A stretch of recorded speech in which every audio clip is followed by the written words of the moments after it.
Hello नमस्कार प्रणाम दोस्तों, हम आप सबके भाई राकेश और आप देख रहे हैं RCS न्यूज भोजपुरी।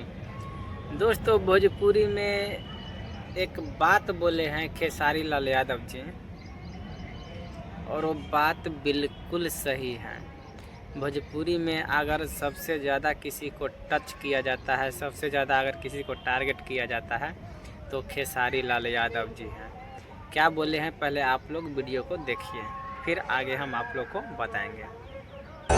और दुनिया में आपको बता दूं, भोजपुरी में सबसे पहले किसी को अगर टच किया जाता है तो खेसारी को ही किया जाता है। उसके बाद मैं ना बोलता हूं तो आप लोगों ने देख लिए वीडियो, और ये बिल्कुल हकीकत बात है। भोजपुरी में ज़्यादातर लोग खेसारी लाल यादव जी को देख के जलते हैं और उसे टारगेट करते रहते हैं। बट खेसारी लाल यादव जी बहुत अच्छे हैं और बहुत अच्छे रहेंगे। आप लोग को ये वीडियो कैसा लगा, आप लोग कमेंट करके ज़रूर बताइएगा और वीडियो को शेयर कीजिएगा। खेसारी लाल यादव जी के अगर फैंस है तो आप लोग सपोर्ट कीजिए। Love you.